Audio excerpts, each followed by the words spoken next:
پہلے کئی مذاہب میں گھس کر نکلے ہوئے تھے. وہ ایک زمانے میں مجوسیوں کے مذہب میں تھے.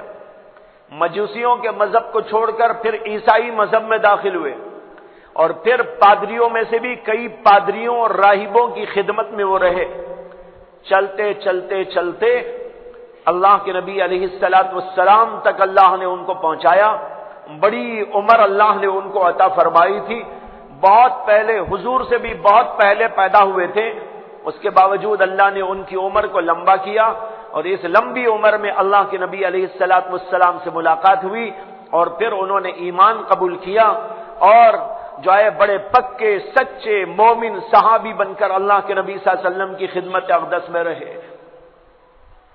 جب انہوں نے یہ جملہ سنا, یہودی کہہ رہا ہے کہ تمہارے نبی یہ کیا چھوٹی چھوٹی باتوں کی تعلیم دیتے ہیں, تو حضرت سلمان فارسی رضی اللہ تعالیٰ عنہ نے اس کے جواب میں کہا, ہاں ہمارے نبی علیہ الصلوۃ والسلام تو ہر بات کی تعلیم دیتے ہیں, یہاں تک کہ ہمیں یہ بھی سکھاتے ہیں کہ بیت الخلا میں بیٹھنے کا طریقہ کیا ہے. تو یہ دین ہمارا ایسا ہے جس میں بڑی سے بڑی تعلیم بھی ہے, چھوٹی سے چھوٹی تعلیم بھی ہے, آداب بھی ہیں, حقوق بھی ہیں, کمائی دھمائی کے طریقے بھی ہیں, معاشرت کے اصول بھی ہیں, اخلاق کی تعلیم بھی ہے. اسی طریقے پر پورا یہ دین مختلف چیزوں پہ پھیلا ہوا ہے اور سب پر حاوی ہے. یہ ہمارا دین ہے جو جامع ترین دین ہے. اس کے اندر ایک حصہ وہ ہے جو بندوں سے متعلق. آج یہ بات دیکھنے میں آ رہی ہے کہ بہت سارے لوگ تو وہ ہیں جو اللہ کی عبادت نہیں کرتے, نماز نہیں پڑھتے, ذکر نہیں کرتے, تسبیح نہیں پڑھتے, اور اللہ کے حقوق میں کوتاہی کرتے ہیں. کچھ لوگ تو ایسے بھی ہیں, بلکہ بہت بڑی تعداد ایسے لوگوں کی ہے. لیکن اس وقت مجھے جن کو خطاب کرنا ہے وہ ان لوگوں سے ہے جو نماز کی پابندی کرتے ہیں, ذکر اذکار بھی کر لیتے ہیں, اور بھی کچھ دینی خدمتیں اور دینی کاموں کے اندر شغل بھی رکھتے ہیں. لیکن اس کے باوجود جہاں مسئلہ آتا ہے اخلاقیات کا, اور جہاں مسئلہ آتا ہے انسانیت کا, تو بھائی وہاں آ کر وہ ننگے ہو جاتے ہیں. کتنے افسوس کی بات ہے. نماز بھی جاری ہے, روزہ بھی جاری ہے, تہجد بھی جاری ہے, ذکر اذکار بھی ہو رہے ہیں, لیکن اس کے باوجود جب یہ دوسرا جز دین کا سامنے آتا ہے تو وہاں پر ان کو دیکھا جاتا ہے کہ سب چیزوں کو پامال کر دیتے ہیں.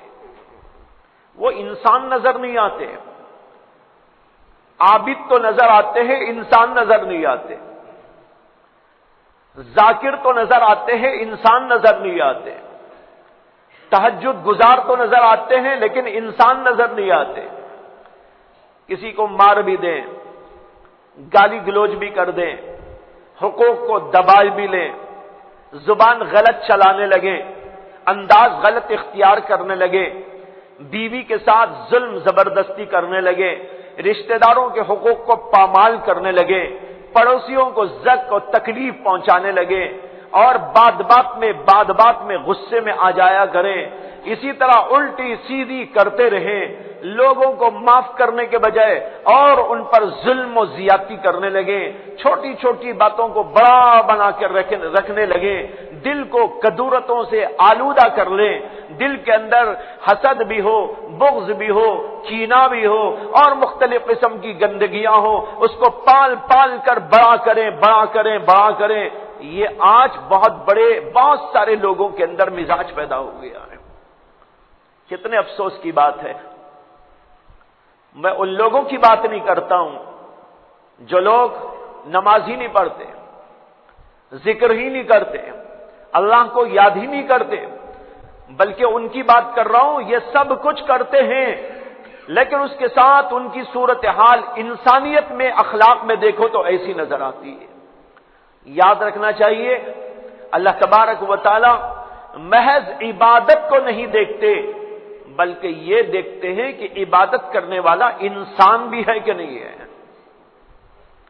یہ بھی دیکھا جائے گا.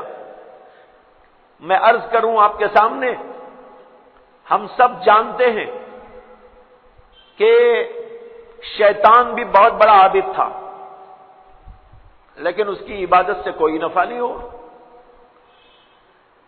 اسی طریقے پر جب اللہ کا ایک حکم اس نے ٹال دیا، اللہ نے اس کو راندے درگاہ بنا دیا، معلوم ہوا محض عبادت نہیں دیکھ لی جاتی، اور بھی بہت کچھ دیکھا جاتا ہے۔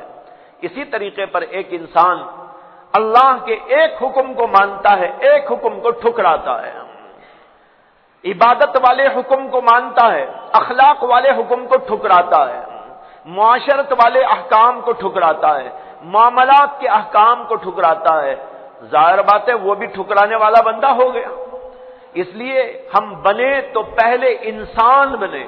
حضرت تھانوی حکیم الامت مولانا اشرف علی تھانوی فرمایا کرتے تھے، عابد و زاہد ہونا، بزرگ ہونا یہ بہت آسان ہے، لیکن انسان بننا بہت مشکل ہے۔ بہت سے لوگوں کو یہ بات سمجھ میں نہیں آتی کہ بھئی یہ کیا بات ہے کہ ایک آدمی بزرگ ہو سکتا ہے، عابد و زاہد ہو سکتا ہے، لیکن انسان نہیں۔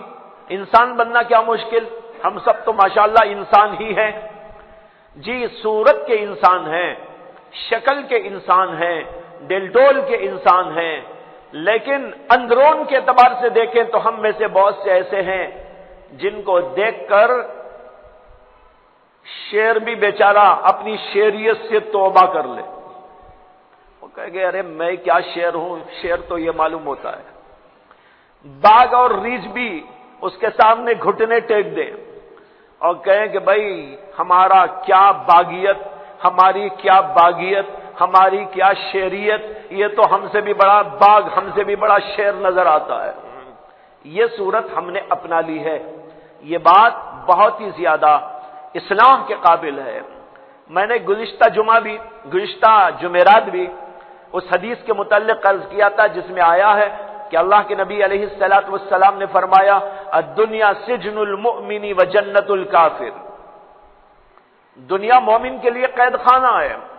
اسی کی تفسیر میں نے عرض کیا تھا کہ یہاں پر قدم قدم پر جو ہے سوچ بچار کرنا پڑتا ہے، غور و فکر کرنا پڑتا ہے، کیا کروں کیا نہ کروں یہ دیکھ کر چلنا پڑتا ہے۔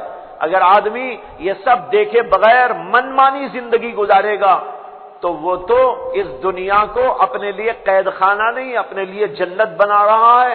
جو دنیا کو جنت سمجھ کے رہتا ہے آزادانہ، اللہ اسے اس جنت سے محروم کر دیتے ہیں۔ اس لیے دنیا کے اندر قدم قدم پر غور و فکر چاہیے، کیا بولوں کیا نہ بولوں، کیا سلوک کروں کیا نہ کروں، غصہ کروں کہ نہ کروں، کچھ بولوں کہ نہ بولوں، ہاتھ اٹھاؤں کہ نہ اٹھاؤں، یہ سب دیکھنا پڑتا ہے۔ اللہ کے بارے میں بھی غور کرنا پڑتا ہے، بندوں کے بارے میں بھی غور کرنا پڑتا ہے۔ تو بہرحال میں نے یہ عرض کیا کہ دین کے دو شعبے، ایک کا تعلق اللہ کی ذات سے، ان کو کہتے ہیں حقوق اللہ اور آداب اللہ، اللہ کے حقوق اور اللہ کے آداب، اور دوسرا وہ حصہ ہے دین کا جو بندوں سے متعلق ہے، وہ حقوق العباد اور آداب العباد ہیں، اللہ کے بندوں کے حقوق اور اللہ کے بندوں کے آداب۔ اس میں کیسا ہونا چاہیے انسان کو، اسی سلسلے کی ایک آیت کریمہ وہ ہے جو اس وقت میں نے آپ کے سامنے پڑھی، یہ بندوں کے حقوق کے بارے میں۔ اس میں اللہ تبارک و تعالی نے فرمایا ہے خذ العفو، بندوں کے بھی بڑے حقوق ہیں، پھر ان میں جو مسلمان ہیں ان کے تو اور زیادہ حقوق ہیں، اس لیے کہ جس سے جتنا زیادہ تعلق ہوتا ہے حق اتنا ہی بڑھتا جاتا ہے۔ ایک انسانیت کے ناطے ہم دیکھیں تمام انسانوں کا ہمارے اوپر حق ہے، چاہے وہ کافر ہو، چاہے مسلمان ہو، چاہے رشتہ دار ہو، چاہے رشتہ دار نہ ہو، چاہے اس سے ہماری دوستی ہو یا ہماری دوستی نہ ہو، سب انسانوں کے سلسلے میں اللہ کے حقوق۔ اور پھر جب کوئی رشتہ بڑھ جاتا ہے، دینی اعتبار سے بڑھ جاتا ہے یا جسمانی اعتبار سے بڑھ جاتا ہے یا کسی اور جہت سے بڑھ جاتا ہے، تو جس جہت سے کوئی رشتہ داری بڑھ جاتی ہے حق اس کا بڑھ جاتا ہے۔ مثلاً ایک آدمی ہے، وہ ہمارا باپ، وہ ہماری ماں، ماں باپ کا حق بہت زیادہ ہو گیا۔ کوئی بھائی ہے، اس کا حق ہو گیا اس کے اعتبار سے زیادہ جو بھائی نہیں ہے۔ بہن ہے تو بہن کا حق زیادہ ہو گیا بنسبت ان کے جو بہنیں نہیں ہیں۔ اسی طریقے پر کوئی استاد بن گیا، اس کا حق بڑھ گیا۔ کوئی ہمارا شاگرد بن گیا تو دوسروں کے مقابلے میں اس کا حق بڑھ گیا۔ کوئی ہمارا پڑوسی بن گیا تو پڑوسی کا حق غیر پڑوسی کے اعتبار سے بڑھ گیا۔ اس طریقے پر بہت سارے لوگوں کے اللہ کی طرف سے ہمارے اوپر حقوق مقرر ہیں، آداب مقرر ہیں۔ جب تک آدمی ان چیزوں میں پکا نہیں ہوتا وہ انسان نہیں بن سکتا۔ انسان بننے کے لیے سب چیزیں ضروری ہیں۔ میں ماں باپ سے کیسا تعلق رکھوں، بھائی بہنوں سے کیسا تعلق رکھوں، رشتہ داروں سے کیسا تعلق رکھوں، پڑوسیوں سے کیسا رہوں، اسی طرح اور دوست احباب سے کیسا رہوں، اور لوگوں کے حقوق کو کیسے ادا کروں، اور کیسا ان کے ساتھ میں زندگی کروں۔ آج یہ چیزیں نہ ہونے کی وجہ سے بڑی کٹھنائیاں اور بڑی بدعنوانیاں لوگوں کے درمیان میں پیش آ رہی ہیں۔ جھگڑے ہوتے ہیں، فسادات ہوتے ہیں، اور طلاقیں پڑ جاتی ہیں، خلا کے واقعات رونما ہوتے رہتے ہیں، فسخ کے واقعات رونما ہوتے رہتے ہیں، رشتہ داریاں ٹوٹ جاتی ہیں، بھائیوں میں بہنوں میں جھگڑے ہوتے رہتے ہیں، کورٹوں میں جا کر مسائل چلتے رہتے ہیں، کہیں پولیس اسٹیشنوں میں مسائل چلتے رہتے ہیں۔ بھائیوں، یہ صورت مسلمانوں کی تھوڑا ہی ہو سکتی ہے کہ مسلمان اتنا گیا گزرا ہو جائے، کینہ رکھے، حسد رکھے، بغض رکھے، عداوت رکھے، ایک دوسرے کو مارے، ایک دوسرے کو توڑے۔ اب تو نوبت یہاں آ گئی کہ کچھ جماعتوں میں بھی اختلاف کی وجہ سے یہی نوبت ہو رہی ہے۔ تبلیغی جماعت والوں نے بھی دو دھڑے پیدا کر لیے اور آپس میں لڑائی بھڑائی، جنگ، لا حول ولا قوت الا باللہ۔ یہ مومنانہ شان نہیں ہے۔ مومن تو غیر کے ساتھ بھی اچھا رہتا ہے، یا اپنے ہی بھائیوں سے، دینی بھائیوں سے قتل بھی ہو رہا ہے، غیبت بھی ہو رہی ہے، چغلی بھی کھائی جا رہی ہے، مار پیٹ بھی کیا جا رہا ہے، مسجدوں سے ان کو نکالا بھی جا رہا ہے، اور مختلف قسم کی تکلیفیں پہنچائی جا رہی ہیں۔ ان لوگوں کو سوچنا چاہیے کہ ہمارا یہ رویہ دینی اعتبار سے کیسا ہے اور دنیاوی اعتبار سے کیسا ہے۔ ظاہر بات ہے نہ اللہ کو پسند نہ کوئی مخلوق اسے پسند کرے گی کہ ایک جماعت آئی تو دوسری جماعت اس کو باہر نکال رہی ہے، کچھ لوگ آئے تو ان کو مار پیٹ کیا جا رہا ہے، کبھی ادھر سے کبھی ادھر سے، یہاں تک کہ قتل و غارت گری تک کے واقعات رونما ہو چکے ہیں۔ اس سے معلوم ہوتا ہے کہ ہم کس قدر گر چکے ہیں، گرتے گرتے گرتے ہم کس انتہا کو پہنچ گئے، اس کی تو اب کوئی انتہا ہی نہیں رہی۔ اس لیے کہ قتل و غارت گری کے بعد کیا انتہا ہے، وہ تو آخری ہے، اس دنیا میں وہی تو آخری ہے، اس سے اور زیادہ کیا ہو سکتا ہے۔ تو یہ صورت کیوں پیدا ہو گئی؟ ماشاءاللہ ذکر میں ہم آگے ہیں، تلاوت میں ہم آگے ہیں، دعوت میں بھی ہم آگے ہیں، اور خدمات میں بھی ہم آگے ہیں، لیکن انسانیت میں پیچھے ہو گئے۔ انسان ہم نہیں بنے اب تک۔ جی نمازی تو بن گئے ہیں، حضرت تھانوی اسی کو فرما رہے ہیں، بزرگ بن جانا آسان ہے۔ کیا مانے بزرگ؟ تسبیح پڑھ لی، مسجد کے کونے میں بیٹھ گئے اور دین دین دین بولنے لگے، اور مختلف دینی خدمات بھی کرنے لگے، اور اسی طریقے پر نماز پر نماز و تہجد گزاری بھی کرنے لگے، اور ذکر بھی ہوا، تسبیح بھی ہو گئی، سب کچھ ہو گیا، لیکن بھائی انسان اندر سے انسان نہ بنا، ایک انسان دوسرے انسان کو کھانے کے لیے تیار ہو گیا۔ یہی میں پیش کر رہا ہوں کہ انسان بننا ہے سب سے پہلے۔ اگر انسان انسان نہ بنا، یہی صورتحال پیدا ہوتی ہے، اور انسان انسان اس وقت بنتا ہے جبکہ اپنے دل کو بناتا ہے، اس کے دل میں اللہ کا خوف، اللہ سے محبت، اللہ سے تعلق، تب جا کر وہ بھائی کا حق بھی ادا کرے گا، بہنوں کا حق بھی ادا کرے گا، رشتہ داروں کا حق بھی ادا کرے گا، ڈرے گا، خوف کھائے گا کہ ارے میں نے یہ غلط کیا، زبان میں نے غلط چلائی، اللہ کے ہاں پکڑ ہوگی۔ حسد میں نے رکھا، میرا حسد کسی کو نظر نہیں آتا لیکن میرے خدا کو تو نظر آتا ہے۔ اب وہ کیسے حسد کرے گا؟ دل دوسروں سے تو بند ہے لیکن خدا کے سامنے تو دل بند نہیں ہے، اندر اندر سازشیں تیار کر رہا ہے، یہ سمجھ کر کوئی نہیں دیکھ رہا ہے، میں اس کو زخم پہنچاؤں، میں اس جماعت کو زخم پہنچاؤں، میں اس تحریک کو زخم پہنچاؤں، میں ان کے خلاف یہ کارروائیاں کروں، میرے فلاں رشتہ دار کے خلاف یہ کارروائی کروں اور اس طرح اس کو ذلیل کروں، رسوا کروں اور یوں کروں اور یوں کروں، یہ اندر اندر سے پورا تیار کر رہا ہے۔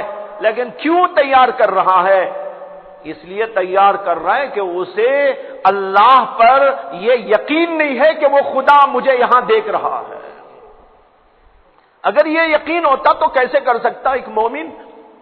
کیا ممکن تھا جو آدمی یہ یقین رکھتا ہو کہ اللہ مجھ کو دیکھ رہا ہے، اب وہ اس کے باوجود ایک مومن سے سازش کر رہا ہے، ایک مومن کے ساتھ الٹی سیدھی حرکتیں کر رہا ہے، اس کو ذلیل کرنے کے لیے سازشیں تیار کر رہا ہے، کسی جماعت کو جو ہے ذلیل کرنے کی کوششیں کر رہا ہے، اس کا مطلب یہ ہوا کہ اس کے دل میں یقین ہی نہیں پیدا ہوا اب تک۔ آج یہ صورت ہماری بنی ہوئی ہے۔ تو بھائیو، نمازی، پرہیزگار، ذکر والا، تہجد گزار اور اطاعت گزار، جھبے والا، قبے والا، ٹوپی والا، تسبیح والا، امامے والا، یہ سب کے سب یاد رکھ لیں، جب تک آپ دل والے نہیں بنیں گے یہ اوپر کا کچھ کام آنے والا نہیں، نہ امامہ کام آنے والا، نہ جھبا کام آنے والا، نہ تسبیح کام آنے والی، نہ اور دکھاوے کی چیزیں کام آنے والی، جب تک کہ وہ دل نہیں بنتا، اندر سے اس کے اندر سے کوئی چیز تیار نہیں ہو جاتی، وہ دل اللہ کے ہاں مقبول نہیں ہو سکتا۔ آج ہم سب لوگوں کی یہی حالت ہے۔ ہر آدمی کو اپنا جائزہ لینے کی ضرورت ہے، ہر آدمی احتساب کرے، میں کیا ہوا ہوں اب تک، کیا بنا ہوں اب تک۔ لوگ یہاں بھی آ رہے ہیں، ہر جمعرات جمع ہو رہے ہیں، اور جو ہے مہینے میں ایک دفعہ وہاں بھی بہت سارے لوگ جمع ہو رہے ہیں، لیکن اب سوال یہ ہے کہ یہ سن کر جمع ہو کر کچھ ہم بنے بھی ہیں یا یہ کہ بگڑ گئے ہیں، یہ جائزہ لینا ہے۔ جیسے ایک آدمی دکان کھولتا ہے، دکان کھولنے کے بعد جائزہ لیتا ہے، بھئی 1 سال گزر گیا دکان کھول کر، میں نے 10 لاکھ روپے لگائے تھے، اب 10 لاکھ 1 سال کے بعد 8 لاکھ ہو گئے ہیں یا 12 ہو گئے ہیں، 15-20 ہو گئے ہیں یا گھٹ کر 2 پہ آ کے رک گئے ہیں۔ اگر گھٹ کر 2-4 بن گئے ہیں بہت افسوسناک بات ہے، اور اگر بڑھ گئے ہیں تو بڑی خوشی کی بات ہے۔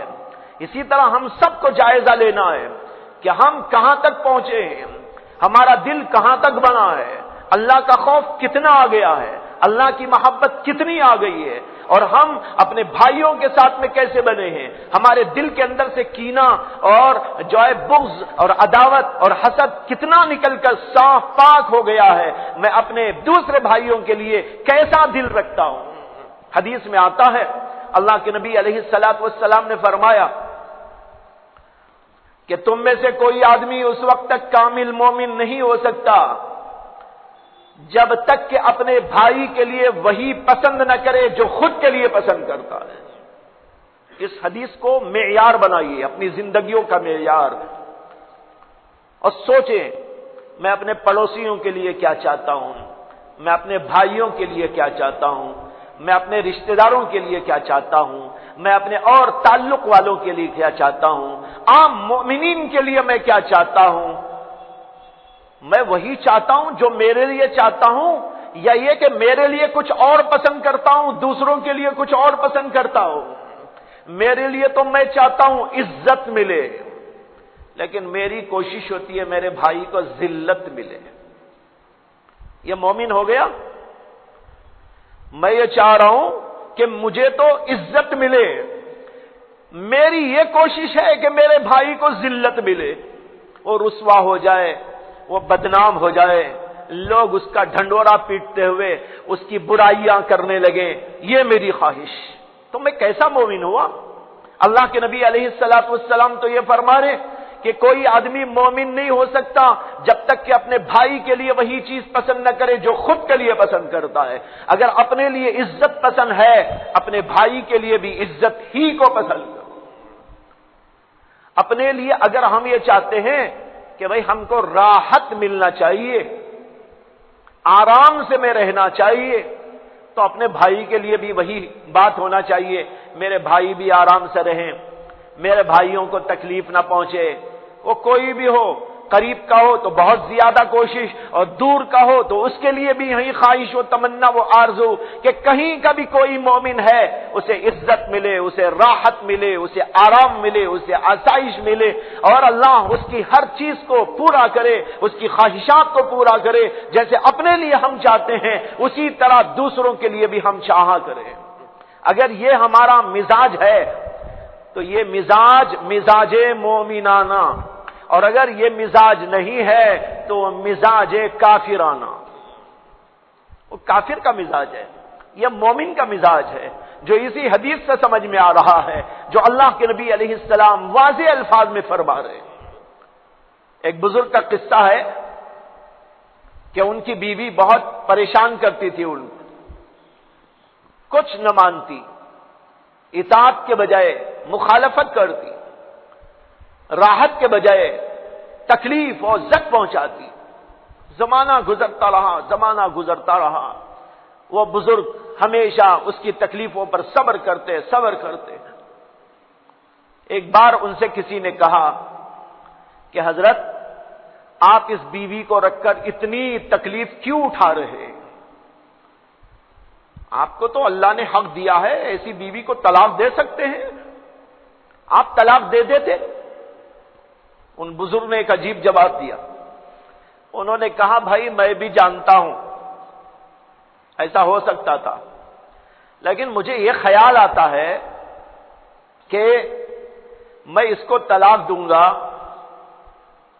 میرے پاس سے جائے گی اور پھر کہیں اور اس کی شادی ہوگی، جب کسی اور کے پاس جا کر اسے تکلیف پہنچائے گی، وہ بھی تو میرا بھائی ہے۔ اللہ اکبر، میں اس کو چھوڑوں گا تو یہ دوسرے کو تکلیف دے گی، اس لیے میں دوسرے کو تکلیف پہنچانے کے بجائے خود ہی برداشت کروں۔ دیکھ رہے ہیں آپ، یہ مومنانہ شان ہے۔ ایک بار حضرت سری سختی رحمت اللہ علیہ، جو جنید بغدادی رحمت اللہ علیہ کے ماموں بھی تھے اور شیخ بھی تھے، ان کے ماموں بھی ہوتے تھے اور بڑے بزرگ تھے، انہی سے بیعت ہوئے تھے حضرت جنید بغدادی، تو ان کے شیخ بھی تھے وہ۔ ان کا واقعہ لکھا ہے کہ ان کی ایک دکان تھی بازار میں، ایک بار اس بازار میں آگ لگ گئی، اور یہ اس وقت گھر میں تھے، رات میں کسی وقت آگ لگ گئی، اور آگ لگنے سے کئی دکانیں ادھر کی سب جل گئی، لیکن اللہ کا کرنا کہ ان کی دکان بیچ میں جو تھی اللہ نے اس کو بالکل محفوظ رکھا، کچھ نہیں ہوا دکان، ادھر کی دکانیں بھی جل گئی، ادھر کی دکانیں بھی جل گئی۔ ان کو آ کر کسی نے اطلاع دی کہ حضرت رات میں یہ واقعہ پیش آیا، بازار میں کسی وقت آگ لگ گئی، اب صبح ہم جا کے دیکھ رہے ہیں تو دکانیں سب جل گئی ہیں، میری بھی دکان جل گئی، ان کی دکان جل گئی، ان کی دکان جل گئی، لیکن اللہ کا فضل کہ آپ کی دکان جلی نہیں، محفوظ ہے۔ یہ سن کر حضرت سری سختی رحمت اللہ علیہ کی زبان سے نکلا، الحمدللہ، اللہ کا شکر ہے کہ بھئی میری دکان محفوظ رہ گئی۔ جملہ نکل گیا، ایسے موقع پر تو نکلتا ہی ہے، لیکن حضرت سری سختی کہتے ہیں یہ جملہ ادا تو ہو گیا میری زبان سے، بعد میں مجھے تنبہ ہوا، احساس ہوا کہ میں نے یہ جملہ بول کر کتنا بڑا گناہ کیا ہے۔ لوگوں نے کہا کیا گناہ؟ انہوں نے کہا گناہ یہ ہے کہ میں اپنی دکان کے محفوظ ہونے پر تو خوش ہو گیا اور کہا الحمدللہ، لیکن اتنے سارے مسلمانوں کی جو دکانیں جل گئی اس پر انا للہ تو نہیں کہا میں نے. ان کی تکلیف کو اپنی تکلیف نہ سمجھا. یہ موقع تو ایسا تھا کہ سب کے غم میں شریک ہو کر میں کہتا اف اتنی دکانیں جل گئی, اس کے اوپر مجھے توجہ دے کر انا للہ پڑھنا چاہیے تھا, لیکن میں نے ادھر تو توجہ نہ دی, صرف اپنی دکان کی خوشی پر میں نے کہا الحمدللہ. کہتے تھے اس کے بعد 30 برس تک مسلسل اس غلطی پر استغفار پڑھتے رہے. 30 برس استغفار پڑھتے رہے اللہ کے سامنے کہ اللہ معاف کر دے, معاف کر دے, معاف کر دے. یہ ہوتا ہے مومن. دوسروں کی تکلیف کا احساس, دوسروں کو راحت پہنچانے کی کوشش, دوسروں کو عزت دینے کی کوشش, دوسروں کو کا بھلا کرنے کی کوشش, یہ ہوتا ہے مومن کا کام. لیکن آج ہمارا مزاج کہاں سے کہاں تک بدل گیا. اپنے لیے تو ہم کچھ اور چاہتے ہیں, دوسروں کے لیے کچھ اور چاہتے ہیں. اپنے لیے عزت چاہتے ہیں, دوسروں کی ذلت چاہتے ہیں. اگر ہمارے سامنے آ جائے فلاں صاحب ان کے بارے میں ایسا ایسا ایسا ہو گیا, فلاں ایسی بات ہو گئی, ان کو پولیس پکڑ کے لے کے چلی گئی, یا یہ ہو گیا, لوگوں میں ایسا ہو گیا, ہم کیا کرتے ہیں اس وقت میں؟ کبھی سوچا ہے؟ سوچ لیجئے ہم سب کیا کرتے ہیں ایسے وقت میں. زبان سے تو شاید افسوس, لیکن دل میں کوئی خاص احساس نہیں ہوتا. جیسے اپنے اوپر وہ مصیبت آتی تو جو احساس ہونا چاہیے تھا وہ احساس بھی ہم کو ہوتا ہے. حضرت مولانا حکیم الامت اشرف علی تھانوی نور اللہ مرقدہ, جن کو کون نہیں جانتا,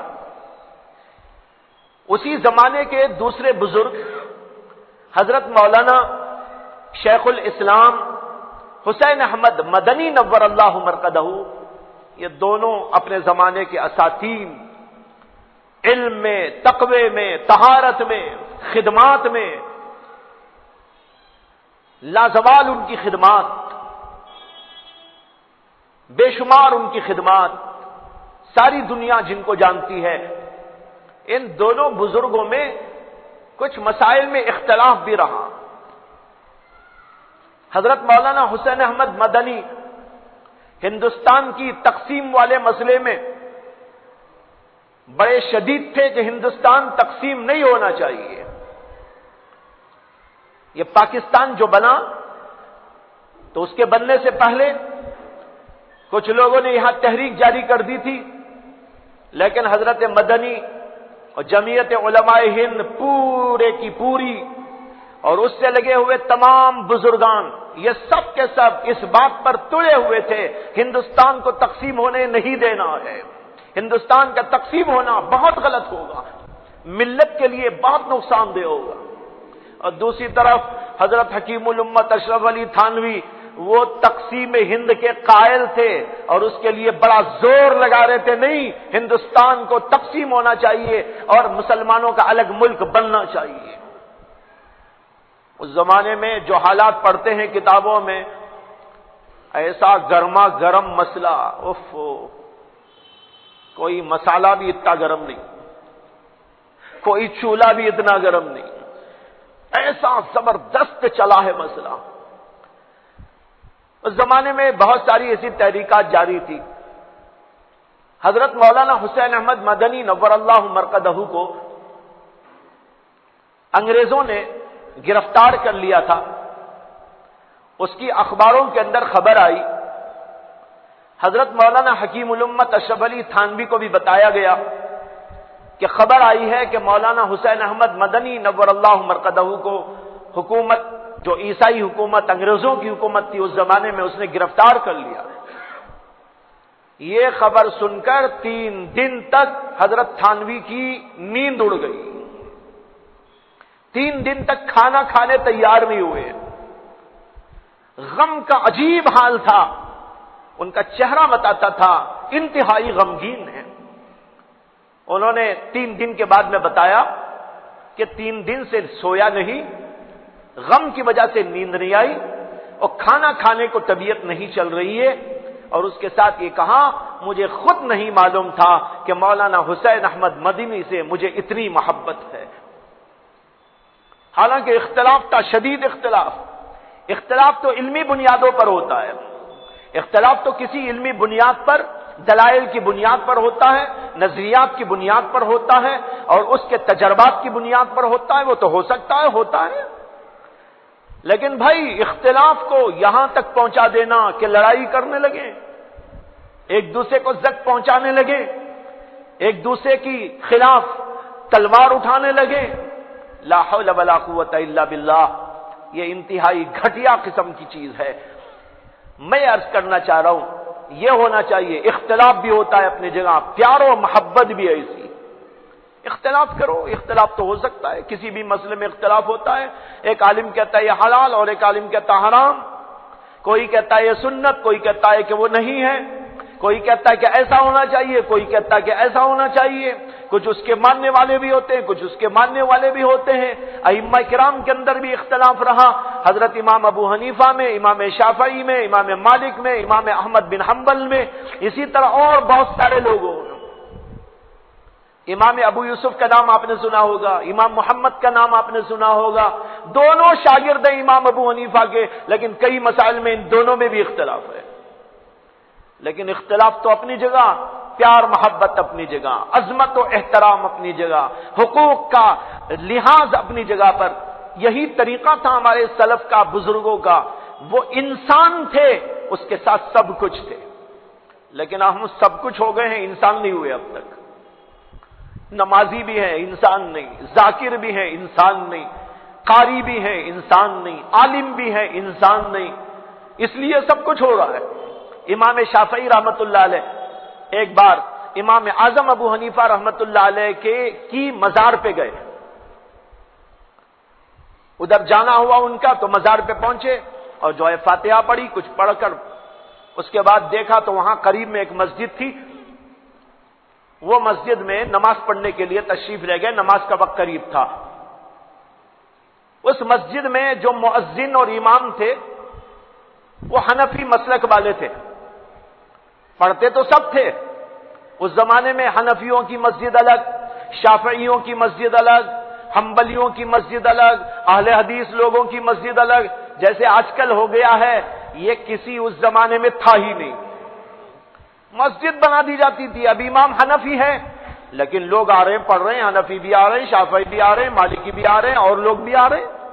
کوئی مسجد بنائی ہے، وہاں پر امام بنا دیا، کسے بنا دیا؟ شافعی امام، لیکن ان کے پیچھے ہر لوگ آ رہے ہیں اور پڑھ رہے ہیں۔ لیکن بعد میں چل کر کچھ ایسے ہی لوگوں نے، جیسے جن کا ذکر آ رہا ہے، اختلاف کو ہوا دینے والے لوگوں نے، شدت پسند لوگوں نے، تعصب پسند لوگوں نے، اور دل کے بہت تنگ لوگوں نے کیا کیا؟ مسجدیں الگ بنا لی۔ یہ حنفیوں کی مسجد اور شافعیوں کی مسجد، اس مسجد میں کبھی شافعی نہیں آئے گا، اس مسجد میں کبھی حنفی نہیں آئے گا، وہ فلاں نہیں آئے گا، یہ ہو گیا۔ یہ اسلام میں نہیں ہے، اسلام نے کبھی ایسی تعلیم دی ہی نہیں۔ صحابہ کے زمانے میں رفع یدین کرنے والے بھی تھے، نہیں کرنے والے بھی تھے، آمین زور سے بولنے والے بھی تھے، آہستہ بولنے والے بھی تھے، امام کے پیچھے پڑھنے والے بھی تھے، نہیں پڑھنے والے بھی تھے، لیکن ان کی مسجدیں الگ نہیں تھی، ایک ہی مسجد میں سب طرح کے لوگ ہوتے تھے۔ جیسے آج جائیے آپ مسجد نبوی میں سب لوگ آتے ہیں۔ مسجد نبوی کے بارے میں اگر کوئی پوچھے بھائی مسجد نبوی حنفیوں کی ہے شافعیوں کی ہے تو کیا بولیں گے آپ؟ کوئی جواب ہے؟ سب کی ہے، وہ تو کسی کی کیا، سب کی ہے۔ اسی طرح اس زمانے میں سب مسجدیں سب کی ہوتی تھی، تو وہ مسجد بھی سب کی تھی، لیکن امام اور مؤذن جو تھے وہ اتفاق سے حنفی تھے۔ وہاں پر امام شافعی تشریف لے گئے، جا کر ذکر اذکار میں بیٹھ گئے۔ جو مؤذن صاحب تھے انہوں نے دیکھ لیا کہ بھائی اس زمانے کا امام وقت یہاں پر تشریف لایا ہے، اب انہوں نے اذان دی، اذان کا وقت ہوا تو اذان دی۔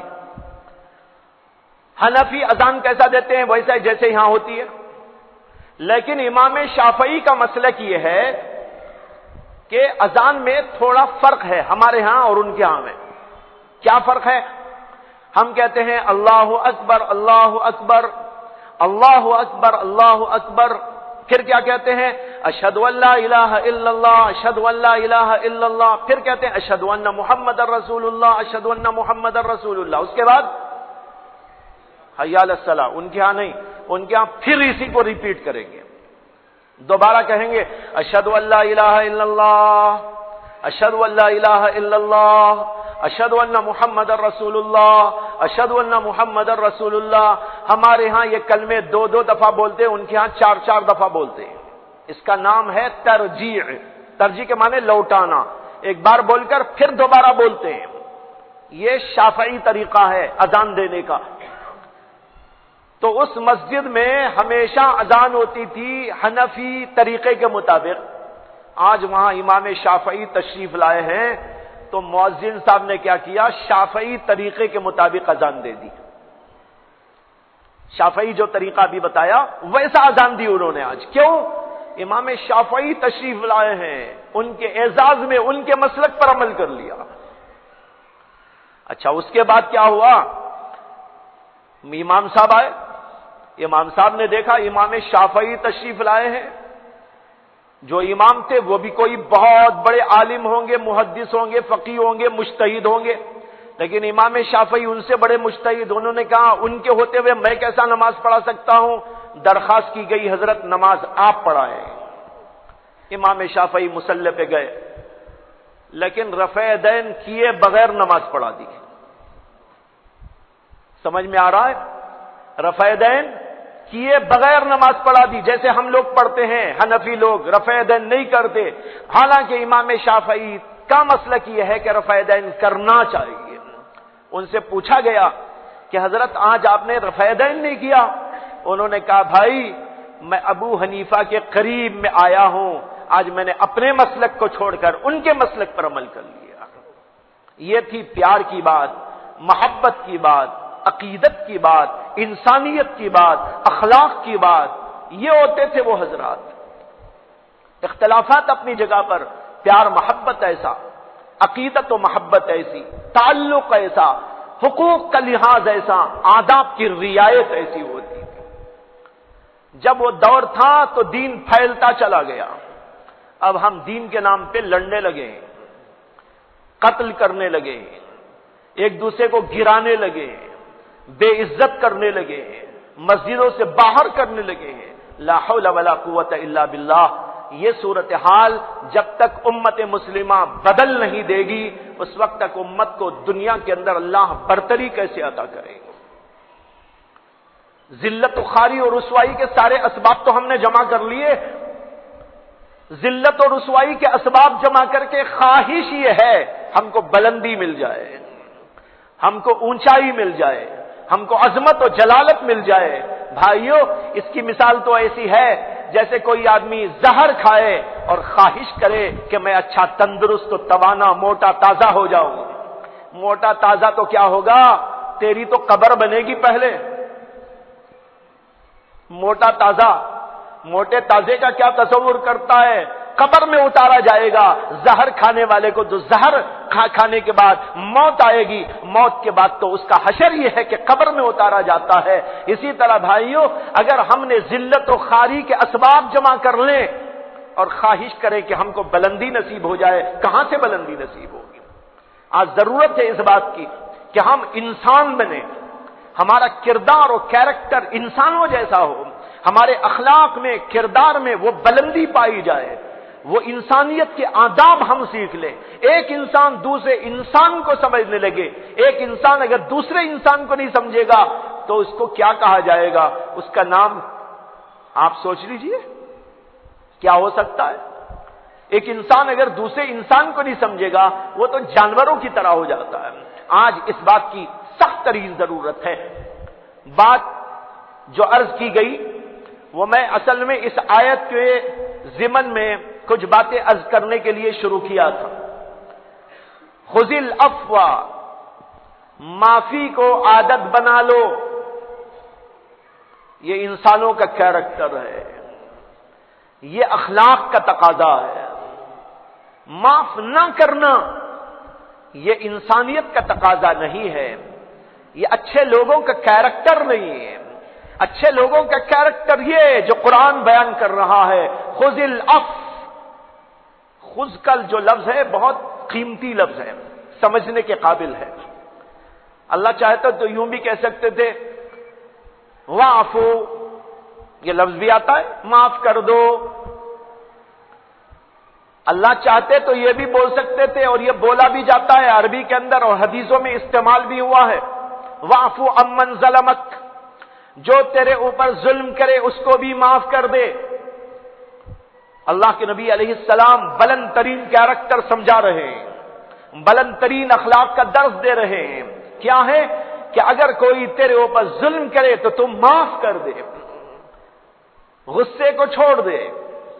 ایک حدیث میں آتا ہے کہ اللہ کے نبی علیہ السلام نے ارشاد فرمایا کہ اللہ تبارک و تعالی قیامت کے دن اس آدمی سے کہتے ہیں جو آدمی غصے کو پی جاتا ہے، غصے کو قابو میں کر لیتا ہے، اللہ اس سے فرماتے ہیں غصے کے پی جانے والے جس حور کو چاہے اٹھا کے لے جا، جس حور کو چاہے لے جا، یعنی تیرے اوپر کوئی پابندی نہیں، جو چاہے حور اٹھا کے لے جانا۔